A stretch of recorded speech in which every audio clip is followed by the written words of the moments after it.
All right, good afternoon, everyone. My name is Tara Legou. I'm an internist and new director of the Center for Health Services and Outcomes Research at IFAM. I'd like to welcome you back to the first installment of our IFAM seminar series for the 21-22 academic year. For those of you who haven't joined before, we host this seminar series every Thursday at noon during the academic year. And you can subscribe to the IFAM bulletin to get announcements about this seminar and all of the other exciting activities going on in IFAM. Adela will post a link for this in the chat. For colleagues that have missed this seminar but want to hear it, there will be a link to the recording that will arrive in your email, and we will also post it online as well. If you have questions, please reserve your questions until the end, but don't use the chat to ask questions. There's a Q&A button in the far right side of your taskbar at the bottom of your Zoom browser. Please use this to enter your questions. So now it is my pleasure to introduce Dr. Elinore Kaufman. I met Elinore when I hired her to be my research assistant when she was a postbac and I was a Robert Wood Johnson clinical scholar at the University of Pennsylvania.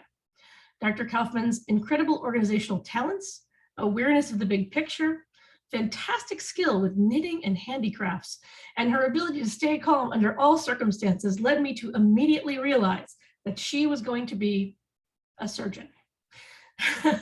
Since 2008, she has attended Harvard Medical School, completed general surgery training at Cornell, completed a trauma fellowship and a master's degree in health policy at Penn, and is now an assistant professor of surgery in the Division of Traumatology, Surgical Critical Care, and Emergency Surgery.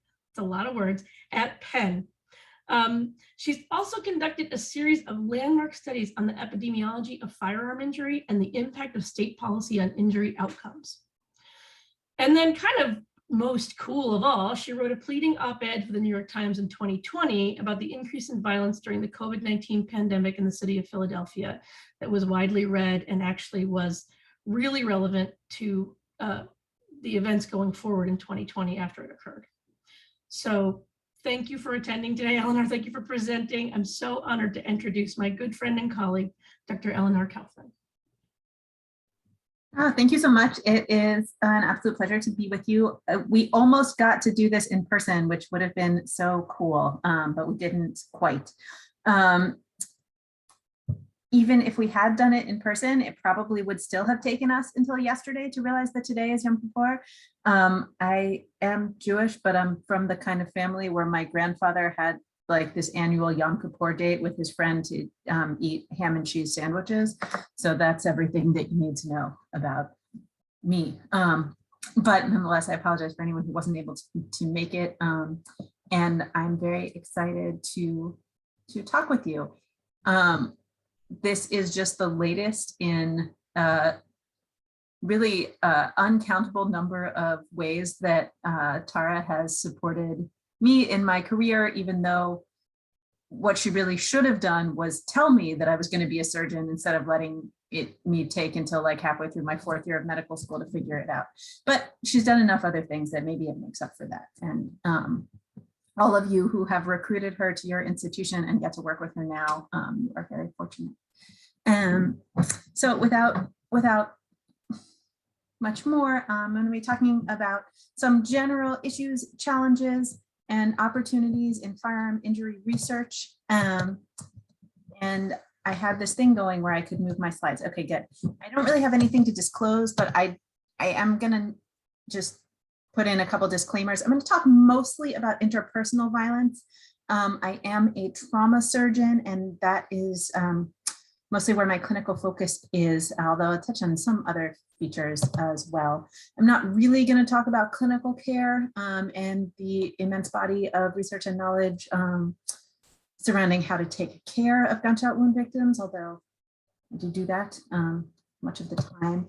This is going to be pretty broad and therefore fairly superficial. There's going to be a lot about Philadelphia because that's where I am, but also because that's where some really amazing leading research, not really involving me, but has been done.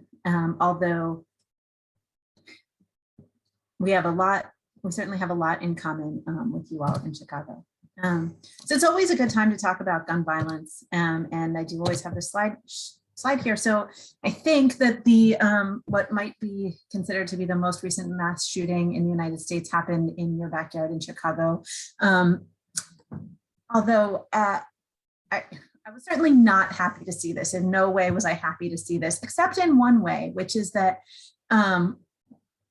there's, and I'll talk about this a little bit later on, is that I think we're seeing a shift in the way that the media talks about gun violence, at least in some contexts, in which this was a neighborhood shooting, not a necessarily world famous event. It's like several people were injured, one person died.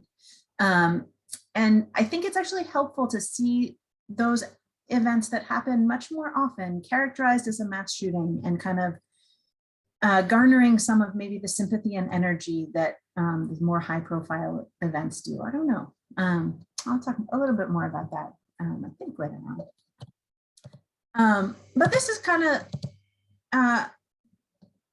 what we see often enough.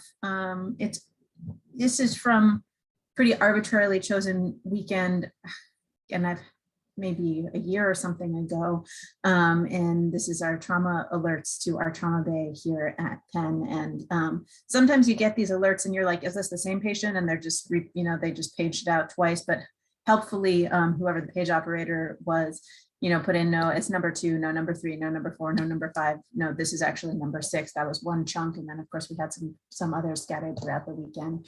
And it's not uncommon for us to see many patients simultaneously, many patients over a certain short period of time. It's really far too common for us. And so it is always a good time to talk about gun violence and to talk about what we might be able to do to understand how it happens, when it happens, where and why it happens, to understand its impact on the individuals, families, and communities who are affected, and to work on trying to figure out how we can prevent what is absolutely a public health crisis in our country.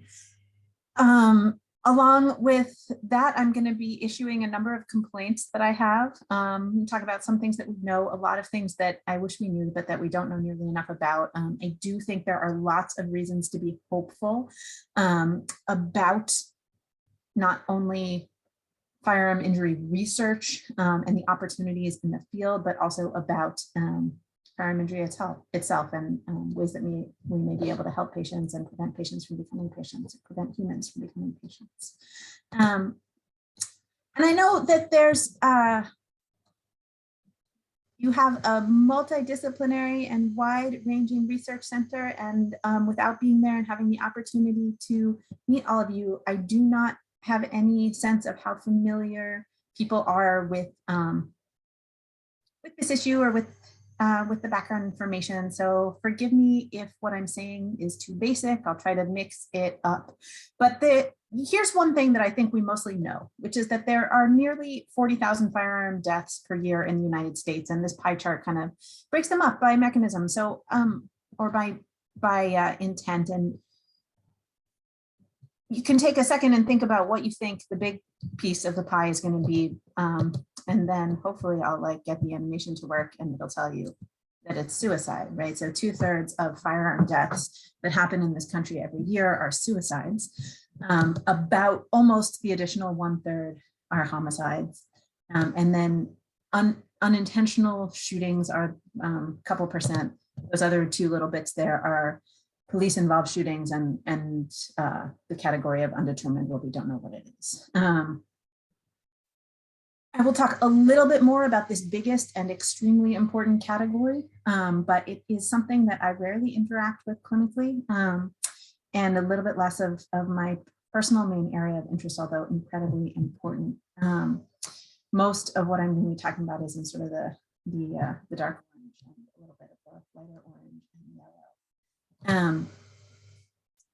I did start out talking about mass shootings, and then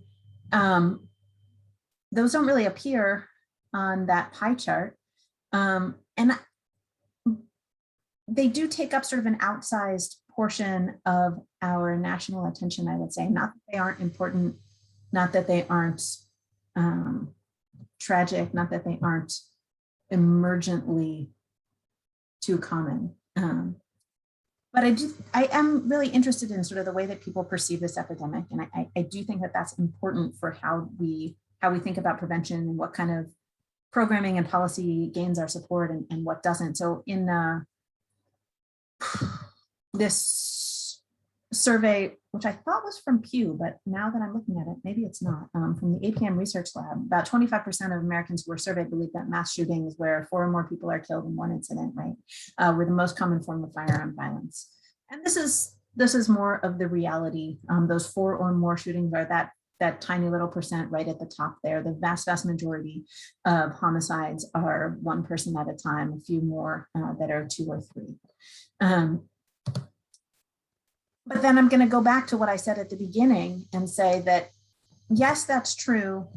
But yes, this is also true, which is that the neighborhood mass shootings, the neighborhood multiple casualty events, the things that we see, all these red dots that we see here, and this is a map of Philadelphia here. There were, I believe the number here from my colleagues' work is 46 neighborhood mass shootings. So 4 or more people shot within 1 hour, within 100 meters of each other, 46 over a 10-year time period, which is certainly not all of those made the national media, were called mass shootings. In fact, only a few of them made more than local media, and only 1 of them was actually called a mass shooting in that coverage. This is data from a few years ago. I think that has started to shift a little bit, but you know, the way we talk about these things does probably matter. But here's what we see more commonly. We see firearm homicides, usually 1 at a time. And we see that firearm violence and firearm injury and death related to firearms is really common and really pervasive, but it is by no means distributed equally, right? So this is men and boys. This is the latest year that was available for 2019. And this is kind of by age group across the bottom and by race and ethnicity back to front. And so by far, the highest risk group is Black and African-American men and boys who have an annual risk of nearly 80 per 100,000 death from firearm homicide. I think it's maybe the ordering here is maybe not surprising, but I think that the degree of the disparity, even if it's not surprising, should be and still is shocking. If you look at women and girls, it's the same kind of shape, but everything fell by a factor of 10. It's not the same scale of graph. So this is 8 instead of 8. And that's consistent throughout. Firearm injuries vastly more affect men and boys than women and girls. Vastly more will affect Black and African-American people, Hispanic or Latinx people, Native American people, white and Asian people, much less so. Suicides, which I said I wasn't going to talk about, and I'm not, except a little bit, have a really different pattern, and it's interesting to think about. And this is, I think, one of the reasons why we can argue that one way or another, firearm injury is going to affect everyone and is going to affect every community in the United States. The highest risk group, again, are men and boys, but these are white men of older age groups. And among white men, the risk really marches up with age. For reasons that we don't fully understand, but that have to do with firearm availability, with a range of other risk factors. And I think with this phenomenon that's been called deaths of despair, of the various things that can happen with people when they look around them and their world is not the way they should be. They don't have support, they don't have resources, and they don't have that many options. I think that sort of applies to all of the groups that we're talking about here.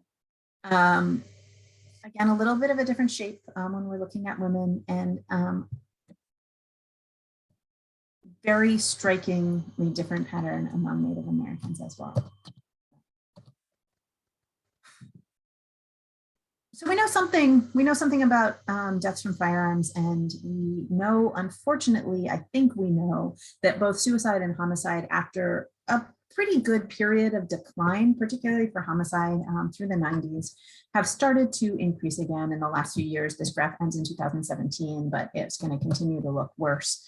And we think we know that, but I do want to sort of put a thing in that and say, do we really know what we think we know about death even? And death is a nice firm outcome for all of you who are selecting outcomes for research studies. You're very familiar with this, right? But I do think it's extremely important to be able to distinguish the attempts of firearm injury that are leading to these deaths. But it turns out we don't do that well. So Catherine Barber and David Hemingway are leading scholars in this field, and they ask this question: are there too many or too few unintentional firearm deaths in the US mortality data? Unintentional firearm injuries are a really compelling and interesting issue, but it kind of makes sense to say that when you shoot someone or when you shoot yourself by accident, we're not supposed to say accident in injury prevention, but unintentionally, you're much less likely to do mortal damage, right? And so these injuries rarely result in death, and they're a little bit hard to track down and a little bit hard to figure out what works for preventing them. But anyway, they ask this question, they say, too many or too few? They knew that we weren't counting right. And I love that title.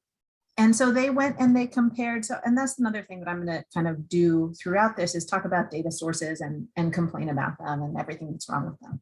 So the basic data and the data that I've presented to you so far is from the CDC, which draws from the National Vital Statistics. And those are death certificate data that I have certainly filled out as a clinician, that funeral directors, coroners, medical examiners fill out, that are compiled by states and submitted to the CDC, where we can all access them essentially publicly for the most part.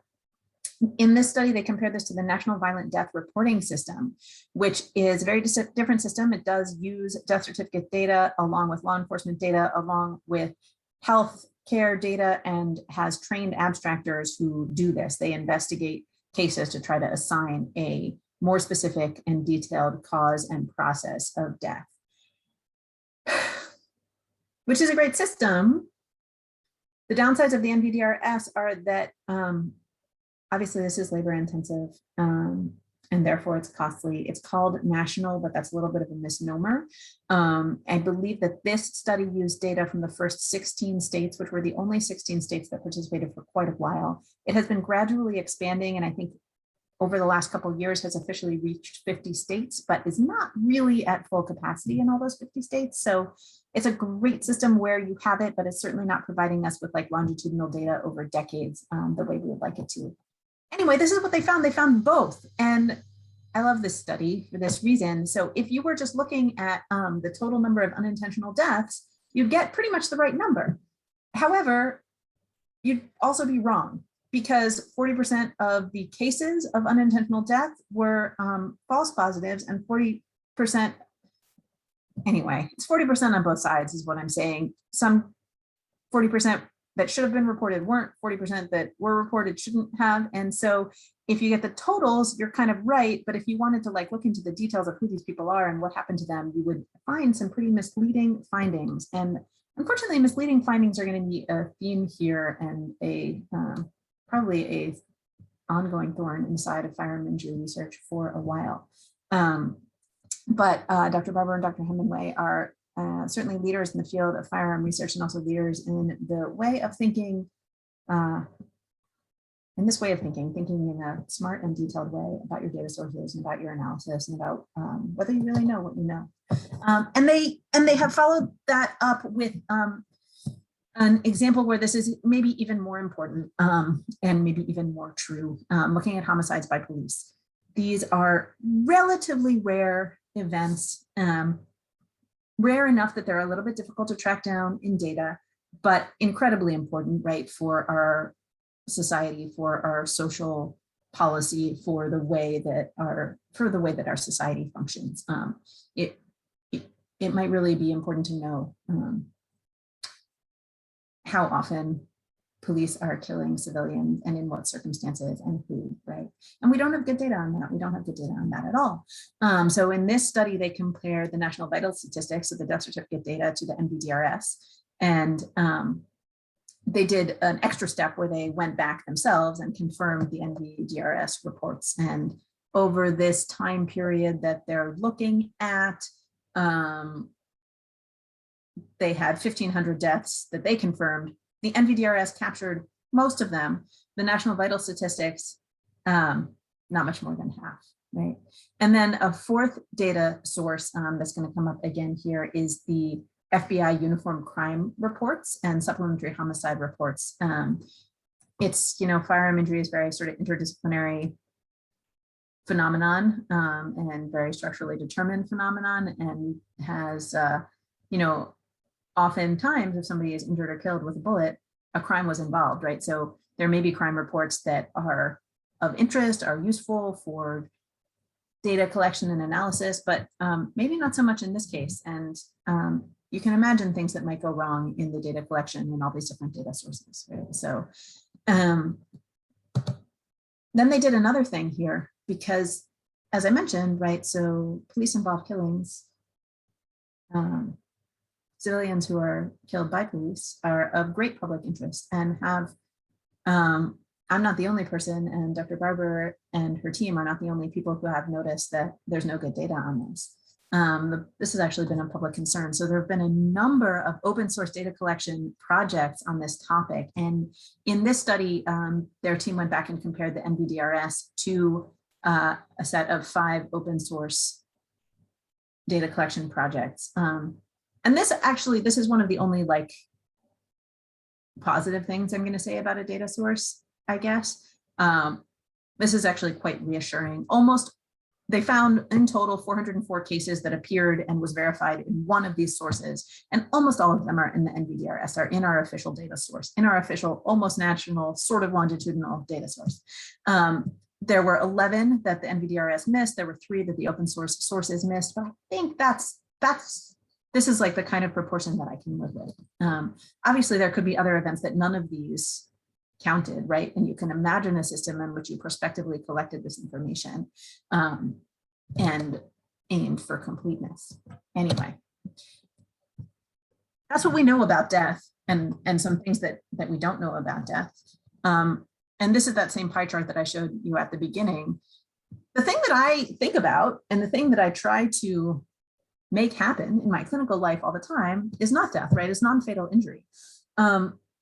Like with almost any disease process, non-fatal injuries are going to be much more common than deaths for most disease processes, certainly including firearm injury. But nonetheless, the bulk of the research that's been done on firearm injury and firearm policy in particular, which I'll talk about in a moment, has been using one or another of these sources of data on death. And non-fatal injuries don't necessarily follow the same pattern. And they're important. They have huge impacts on individuals, families, communities, our society, our world, that I'll go on about a little bit, but they don't necessarily follow the same pattern, even in the simplest way. So this is that pie chart from before. The big blue thing is suicide, and this is sort of how it looks for non-fatal injury. A non-fatal firearm suicide attempt is very rare. And so therefore, survivors of suicide attempts make up a very small proportion of non-fatal firearm injuries. To turn that around, I would say that more than 90% of suicide attempts with firearms result in death, right? So we rarely see these patients in our trauma bay, in our ICU. Every once in a while we do. The assaults that might have become homicides if the person died, right, now are 40% or so, almost half. And unintentional injuries, which I was talking about before as being important but hard to track down, are now almost half of the non-fatal injuries. Oh, there's my labels. We think. But actually we don't totally know. And I think, yeah, I did that thing where I forgot to put in the next little bit of study, which is this is data from a study that our team did using administrative healthcare data. This is the NEDS, National Emergency Department sample from HCUP. And so these are discharge codes, these are billing codes, these are external cause of injury codes in ICD-9 and then ICD-10 that coders put in, and they don't put them in because they're trying to give us an accurate data set to understand firearm injury, right?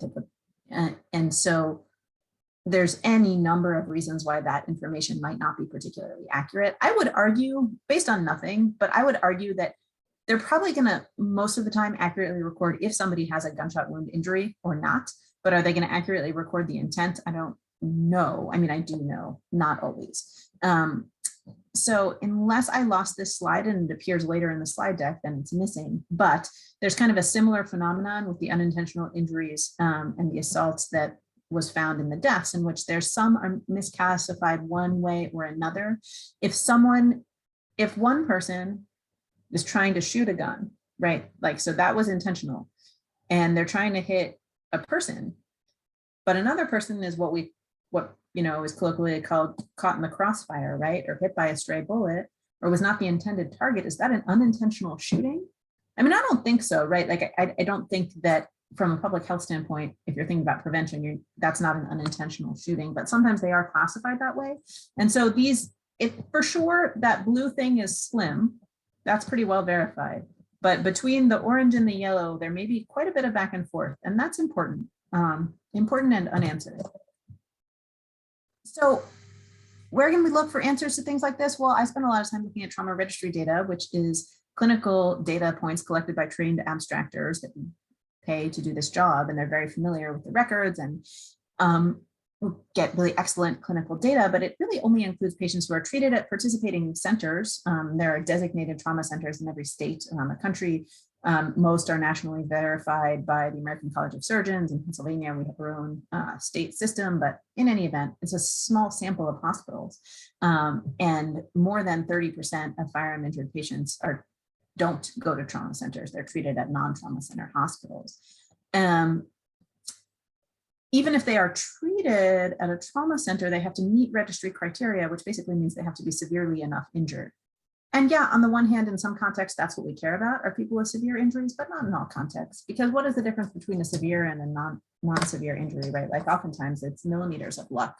So again, from a public health or a prevention standpoint, we probably want everyone, I think.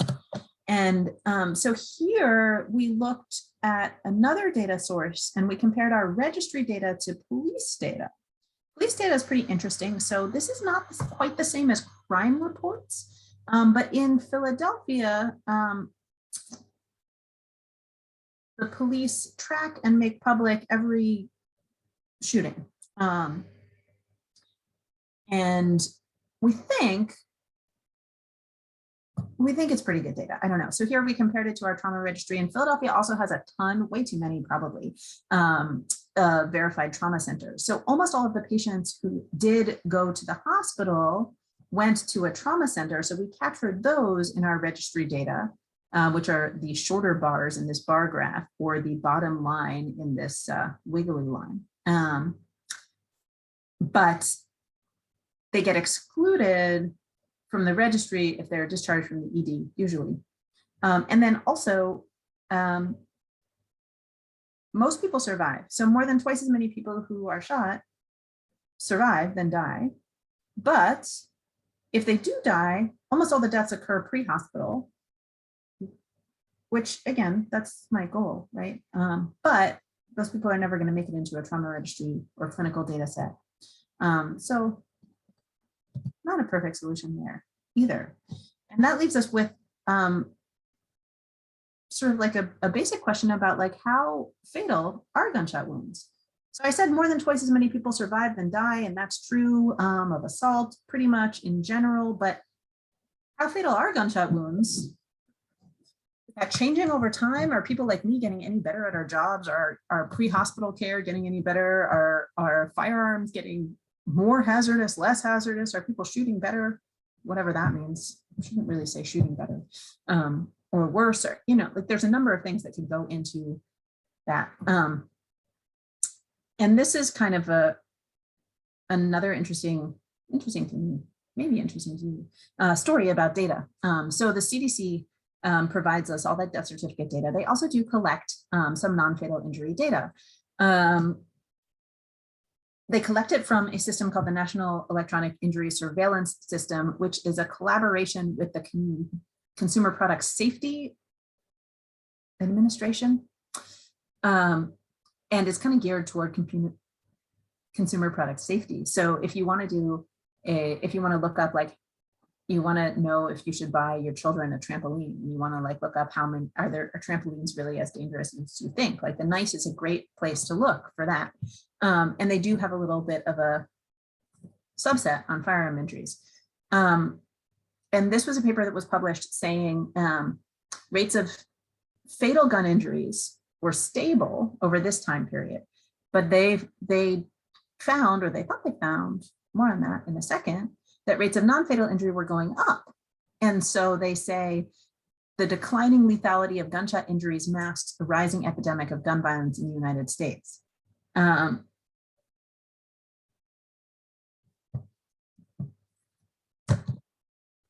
does it really? So the NICE, like I mentioned, is this interesting collaboration, and it's a stratified probability sample of US hospitals that have more than 6 beds and provide 24-hour emergency care.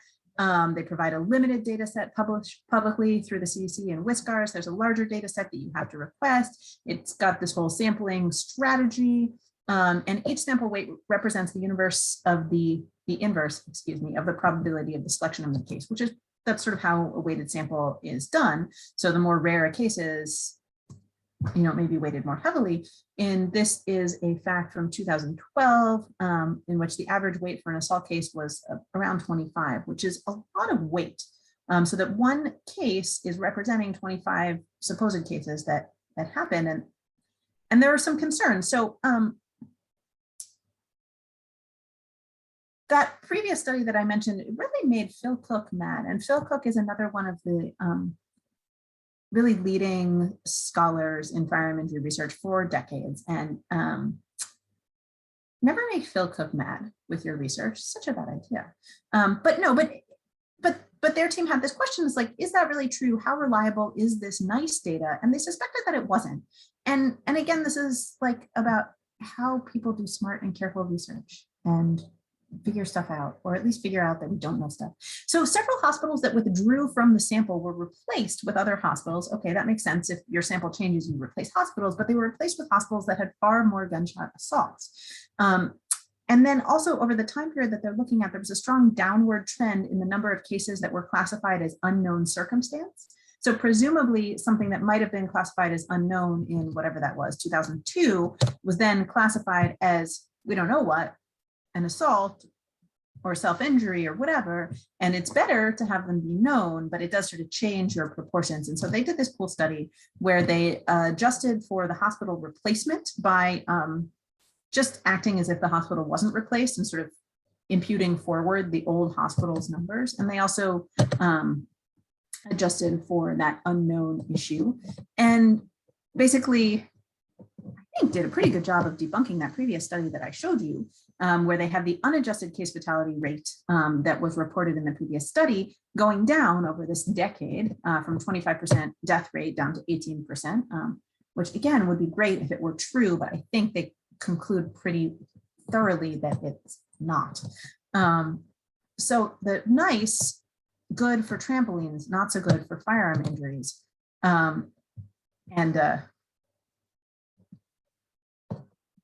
David Hemingway has reported to us that this was still going on at least through 2017. Another really leading author here. I went, oh my God, you just can't use these numbers. So this was kind of like the context that motivated our team to try to look at this data using the administrative data that I mentioned before. We used 9 years of NEDS data, National Emergency Department sample data, to collect non-fatal injuries. And then we collected deaths from the CDC with all the limitations that I already admitted to you, in order to get some breakdown by intent, some sense of case fatality rate, some breakdown by age, and then we have here sort of top boxes, urban areas, bottom boxes, rural areas. And I don't know, I think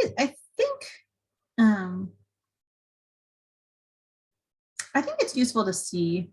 I think it starts to give you a little bit insight into like the kinds of interventions that you might need in one place more than another. So you have the case fatality rates in the rural areas were generally higher for reasons that we don't know, but you could imagine have to do with the types of weapons, experience using weapons, the availability of emergency care. The unintentional injury rates were way, way higher, still with low case fatality rates, but much, much higher. This 15 to 34-year-old age group was really high risk in all the areas for assault and for unintentional injuries. So I don't know, it doesn't give us everything. Some important things that it doesn't give us from this data source is race, right? And like, that's kind of a big deal because the disparities in firearm injury induced by structural racism are ginormous, as I mentioned at the beginning. So not knowing that makes this really much, much less informative than I wish it were. Gives us very limited information on geography, and all the interventions that you might need are sort of enacted at smaller geographical units. And then again, this is coded data. I kind of complained about that already. There's some limitations. So data on non-fatal shootings remains woefully incomplete. And here's just another example where it's going to be woefully incomplete, but I'm also going to talk a little bit about the thing that I mentioned at the beginning, which is that this was a study that we undertook not only to criticize data sources, but to talk about how we talk about firearm injury, and to say, as I mentioned at the beginning, like, if we want to have public support for the kinds of policies and programming that are going to prevent firearm injury or help people recover from firearm injury, then I think that we need the public, whatever that means, to understand what firearm injury does, who it does it to understand that people who are injured are people. And then that sounds trivial, but I do think it's true. And so I mentioned to you the study before in which sort of neighborhood mass shootings are generally not captured by the news media or not called mass shootings. And I do think that maybe we're numb to mass shootings as well. We certainly are. But that there's a pretty stark disparity in how the victims of shooting are considered based on where they are, based on the context, and based on race. In any event, so we set out to look at, we took that police data for a few cities where it was available, Philadelphia, Cincinnati, and Rochester. And I can't really explain to you how this is verified, and it's sort of not, but through looking through the data and trying to compare to different things and doing a couple studies using it, it seems like it's pretty good and pretty complete. But these are, like, we chose these cities because we could get the data. So very, very far from national numbers. Compare what's the numbers of shootings, firearm assaults that are reported in those cities by police, not necessarily crime reports, but just noted, right? To what makes it into the media, and what makes it into the media is about half. Overall, it's about half. It seems like there's a correlation between how many shootings happen in a given city and how many of them are reported. That was certainly true on the day-to-day basis. The more people who are shot on a given day in a given city, the more likely it is that some shooting makes the news, but the less likely it is that any given shooting makes the news. And that makes sense, right? So journalists have column inches or broadcast seconds, and they're not going to devote all of them to one topic. Fatal injuries were much more likely to be in the news, multiple victims who were female compared to male. We didn't really, the disparity in shootings by race was so extreme that we don't actually see so much of a disparity in reporting, which is, and then, when children are injured, it does seem to not quite statistically significantly make the news more often. So all this is to say, the less common a situation it is, the more likely it is to be newsworthy. And when I put it like that, it's like, did you really need to do a study to find out that completely obvious point? But it's true. And I do think it kind of warps our public perceptions and maybe decreases our sense of urgency and maybe changes sort of what the public thinks is important or what we think is happening, which is partly why I wanted to talk about it. But the other reason that I wanted to talk about it is to say that the Gun Violence Archive is a really interesting data source that is available online, and they collect public reports using completely non-transparent methodology of firearm injury. And their goal is to provide an up-to-date accounting of what's going on nationally. And that is a worthy goal, because as I've shown you, we don't have that. We don't even have a non-up-to-date national accounting. We don't have anything remotely resembling the kind of data that you would have about whatever, measles cases, flu cases, cancer, I don't know. But the GVA really doesn't do it either, because only 50% of the shootings that happened in these cities made it into the gun violence archive database, and they were missing not at random, right? So I do still see the temptation to use this data source, and people do try to use this data source, but I'm always trying to discourage them because I wish it were good, but it's not. It's maybe gotten a little bit better, but it was completely unverifiable and frustrating. So we are comparing this to police data, which is useful where it's available. It is difficult to verify. It's lacking in clinical detail, certainly, if that's the kind of thing that you're interested in. It's far from national, as far as like we had 3 cities for that study. There's maybe a couple more cities that we could have included easily. There's some interesting ways of getting data from police that you can get, more, but there is a national source of police data that should be useful, but I'm coming to the end of my complaints about data sets, but this is one of them. So the FBI collects the Uniform Crime Reporting System, which includes many things. There's sort of like a police, there's 18,000 or so police agencies in the United States, and they all do things a little bit differently. But the Uniform Crime Report is a way of kind of collating all that data and being able to give you sort of national information about things like murder and manslaughter. And when there are murder and manslaughter reports, they include information about the weapon. And so if it was a firearm, you can tell that that was a firearm murder, right? But all these non-fatal injuries, if they were going to be in the Uniform Crime Report, they would be in there not as a murder or manslaughter, right? Because the person survived. They'd be in there probably as a robbery or an aggravated assault. But robberies and aggravated assaults, as they're reported, don't distinguish how the weapon was used. So if you commit a robbery and you have a gun and you display the gun, maybe you threaten someone with the gun, that will come into the same category as if someone was actually shot with the gun during that robbery. And so there's reasons why that's the case, but it is frustrating. The FBI kind of redid their whole system. This is the only time I think in this talk that I'm going to post a tweet, even though that's like my only source of information. Daniel Webster is another real leader in this field. And he was arguing for, as the FBI was rehabbing their system, he was arguing very convincingly that they should track non-fatal firearm injuries as a separate category and break down this distinction between a robbery with a gun that's used to threaten someone and a robbery with a gun that's used to shoot someone. He did not win that argument, but the FBI did revamp their system. They revamped their system to improve their data quality, but they did it in such a way that more than half of the agencies that are supposed to report uniform crime reports can't meet the quality standards. And so we will have no national information on like crime this year, which is kind of an emergency. So why don't we know anything about anything? Well, and it's partly has to do with this article, which is a really good article published in 1993, which was one of the first articles to establish what has been an extremely long-lived and well-shown relationship that the presence of a gun in the home increases risk of suicide for the owner of the gun, for household members, for visitors.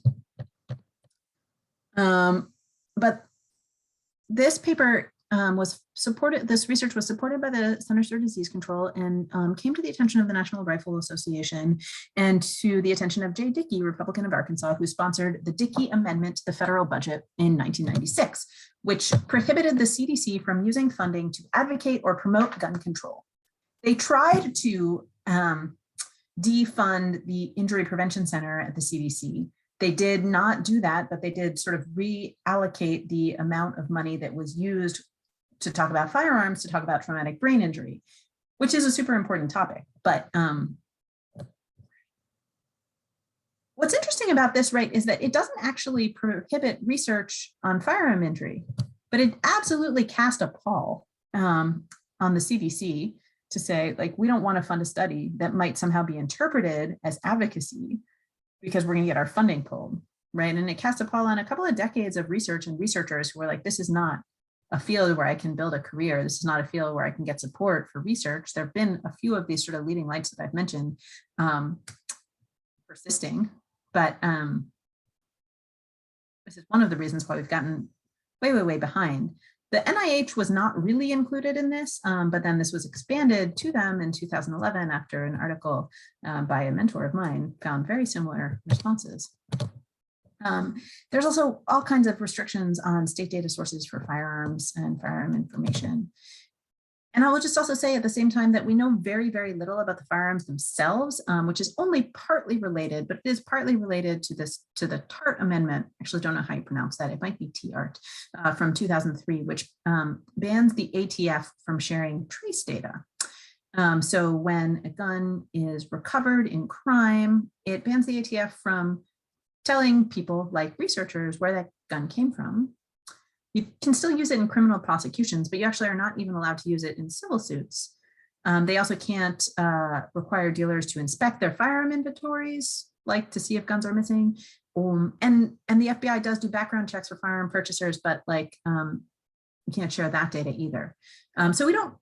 This is one of many reasons that we know very little about where firearms that injure people come from, how, when, and how often they are transferred, are certain types more concerning, what about ammunition, all kinds of things that would be really super useful to know, but that we do not know.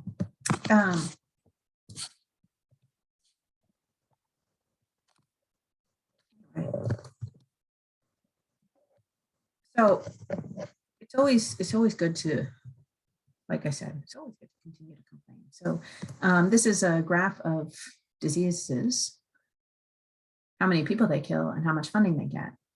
Absolutely not advocating that we should fund sepsis research less, but gun violence kills just about as many people as sepsis and gets,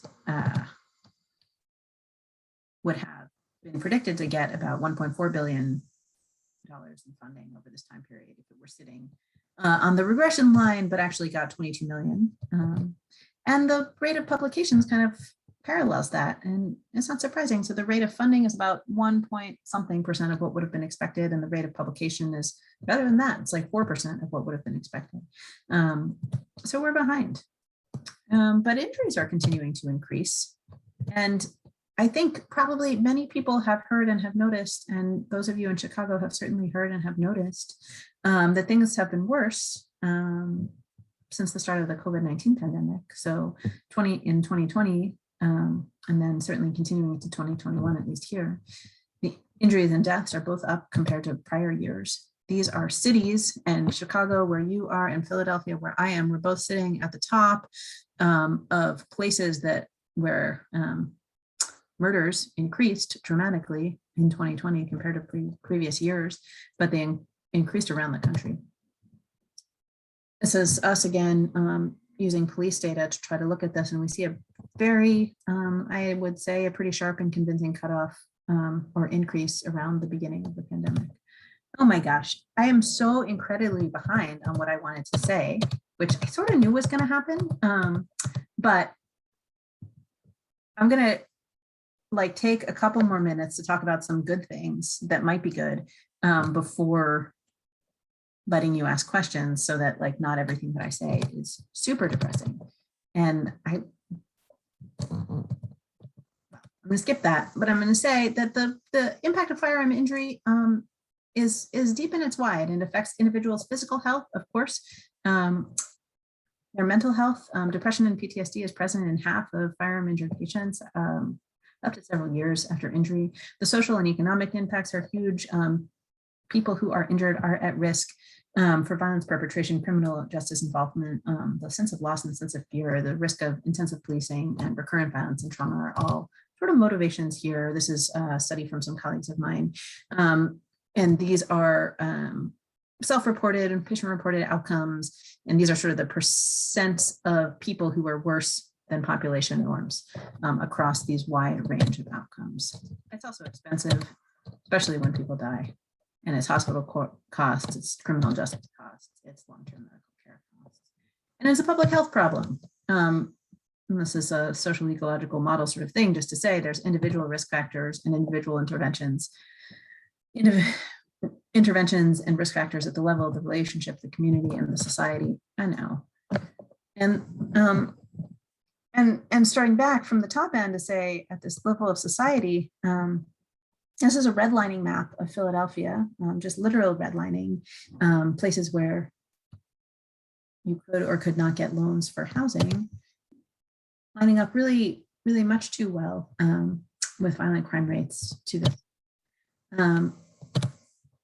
All right. So this is like sort of a more complicated model. And then this is like a really simple model in which gun violence equals violence plus guns. And so the root causes of violence are complicated and interesting and important and pervasive. But if you don't have the gun there, then maybe you have like a fist fight or a stabbing. And I love stabbing so much. I mean, I don't, of course, but it's so much more difficult to kill someone with a pointed stick than with a firearm, and see this every day. So you can have the root causes of violence in place, but we might be able to get to a place where we can help people survive them, help people have a second chance, have our people survive with us to a better day, maybe, right?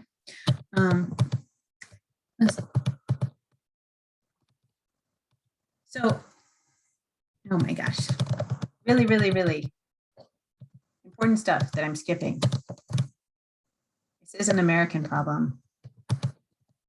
The root causes of violence are present in other places, but people die more here.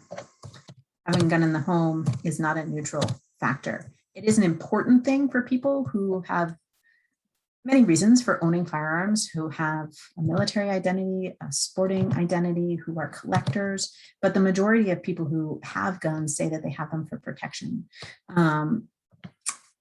It is a little bit like the thing where everybody thinks that they're a above average driver, though, and that consistent evidence over decades shows that the presence of a gun is not protective. And this is maybe the sort of average picture in your mind or in my mind is of like a white suburban homeowner who's saying, I need this gun for protection, but it's absolutely true among my patients. And I'm not taking pictures of, I'm not really violating HIPAA here because this is from an NBC News story, but this is not too atypical here for what we see and what you would see as well. For a patient who at age 13 saw his father murdered during a home invasion. As soon as he could buy a gun, he bought a gun at a gun show. And he sleeps with it under his pillow as he feels like the world he lives in is dangerous. He was in the kind of situation that so many of my patients are in. He was like doing normal stuff, talking with a friend outside a laundromat.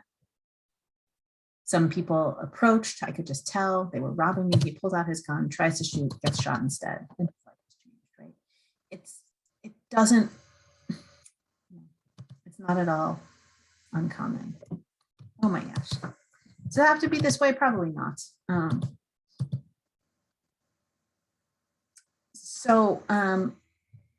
Probably not. It probably doesn't have to quite be this way.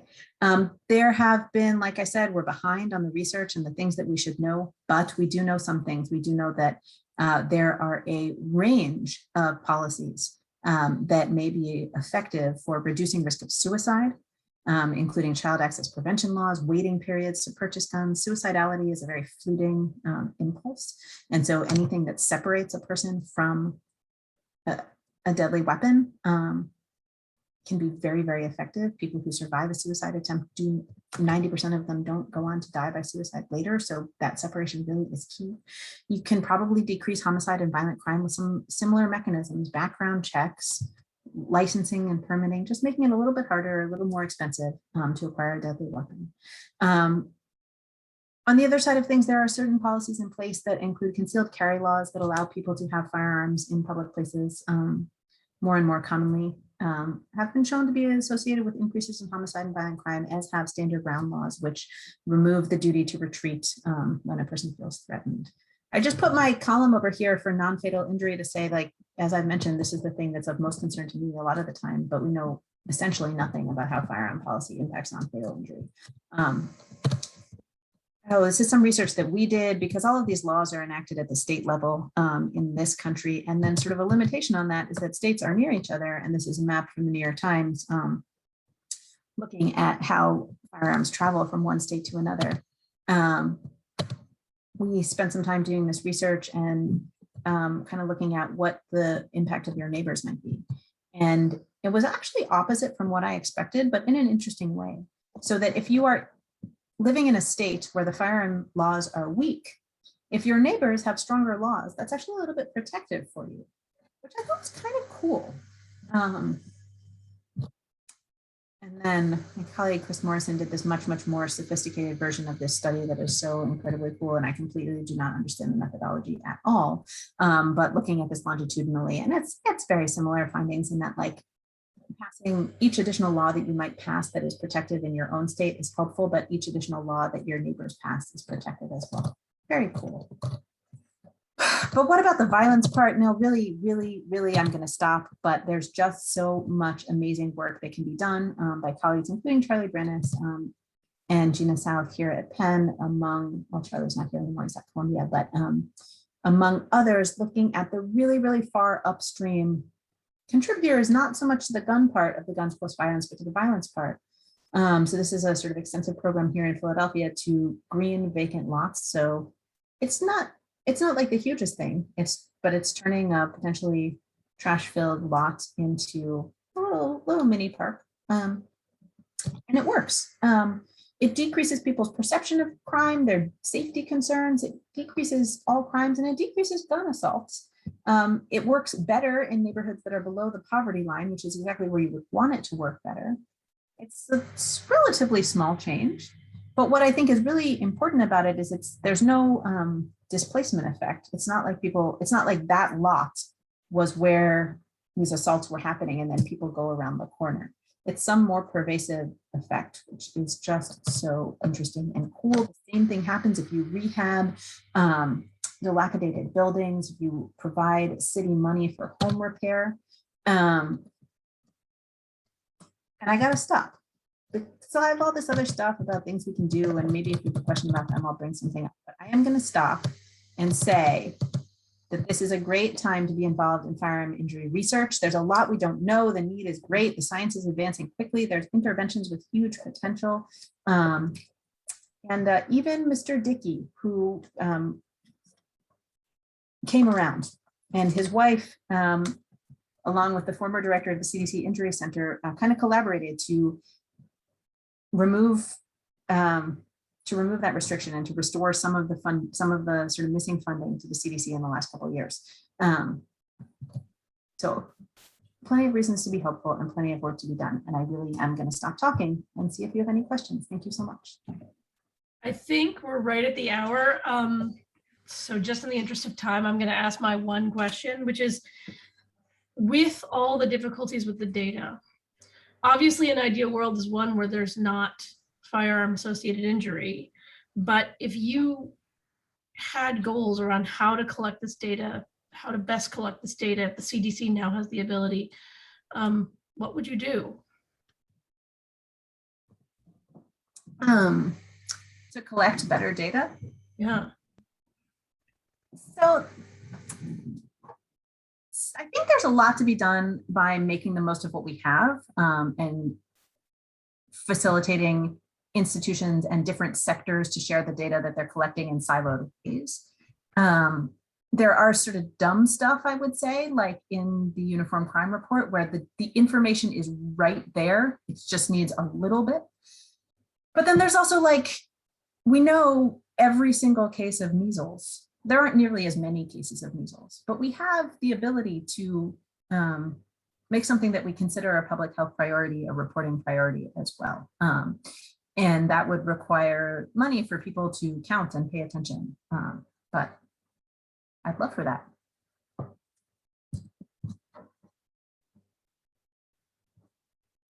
You're muted, Tara. I think we're at the hour, so thanks to all, but we will provide your contact information also, Elinore, if people have more questions. So thanks for attending, and we'll see you during the rest of the series. Thanks so much.